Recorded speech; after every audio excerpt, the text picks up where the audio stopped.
Avant que la politique ne devienne ce lieu détestable et cynique où seul compte le rapport de force, les intrigues, la violence, la prédation, le meurtre et l'assassinat, comme l'a enseigné Nicolas Machiavel dans son fameux traité Le Prince.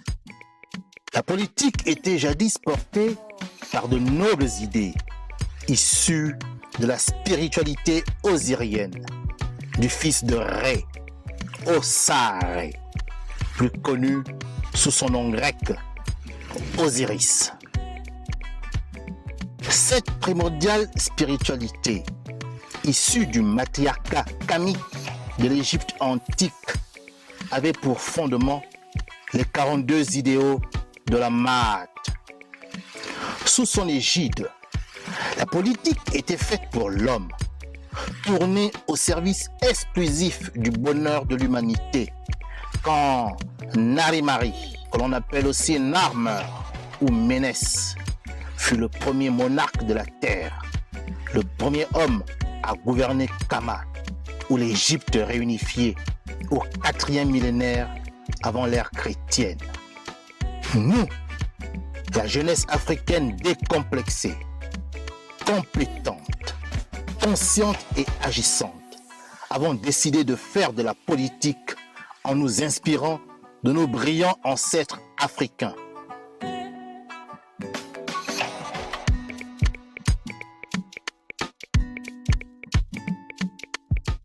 C'est pourquoi nous nous reconnaissons dans le visuel du logo du mouvement associatif, politique et international New Power, qui exprime clairement ces nobles idéaux.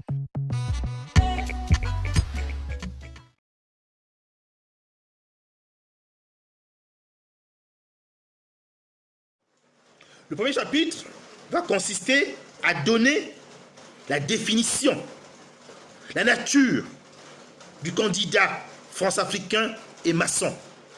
C'est cela, le premier chapitre. Et il sera long. Car vous devez savoir dans des précisions qu'est-ce qu'un France-africain et qu'est-ce qu'un maçon. Et quand vous saurez de quelle nature l'opposant qui est France-africain et maçon est fait, alors vous comprendrez l'attitude que vous devez avoir lorsque vous irez dans l'urne. Voici le premier chapitre. Je vous le dis, il sera long. Soyez patients. Mais je livre là des informations importantes qui jusqu'à présent font l'objet d'un plus grand silence, aussi bien de la part de ceux qui sont au pouvoir que ceux qui sont dans l'opposition. Le deuxième chapitre va concerner le bilan.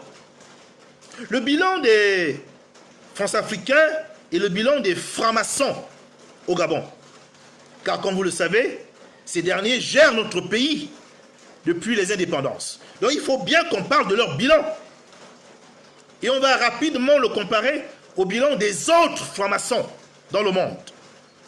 Et vous verrez naturellement la différence.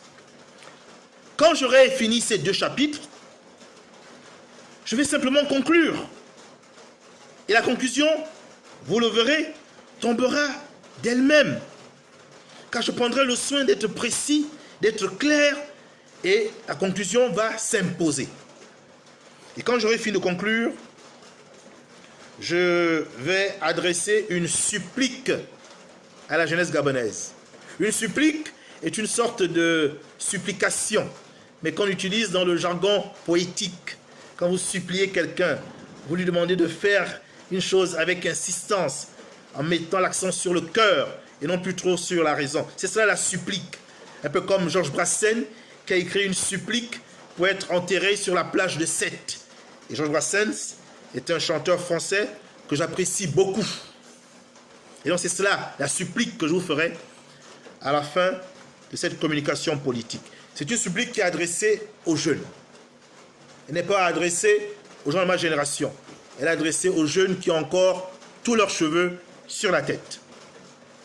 Voilà, mes chers jeunes gabonaises, mes chers jeunes gabonais, le programme de cette communication qui a commencé à midi 47 avec environ 17 minutes de retard et je vous prie de bien vouloir m'excuser.